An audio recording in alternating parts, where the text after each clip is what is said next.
পূজা রীতি কথা চ্যানেলের তরফ থেকে বলছি। আগামী বুধবার অর্থাৎ 26শে ফেব্রুয়ারি 13ই ফাল্গুন আমরা মহা শিব চতুর্দশী ব্রত পালন করব।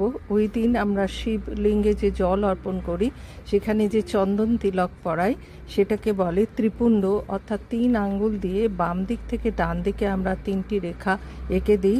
অশ্বগন্ধা চন্দন, কেশর চন্দন বা শ্বেত চন্দন যেটাই আমাদের কাছে থাকুক না কেন সেটা দিয়েই আমরা শিবলিঙ্গে অঙ্কন করি। এটার 3টি গুরুত্ব আছে, কারণ এক একটি রেখাতে 9 জন করে দেবতার বাস বলে শাস্ত্রকারেরা বলেন, তাই 27 জন দেবতার অধিষ্ঠান থাকে এই 3 রেখাতে।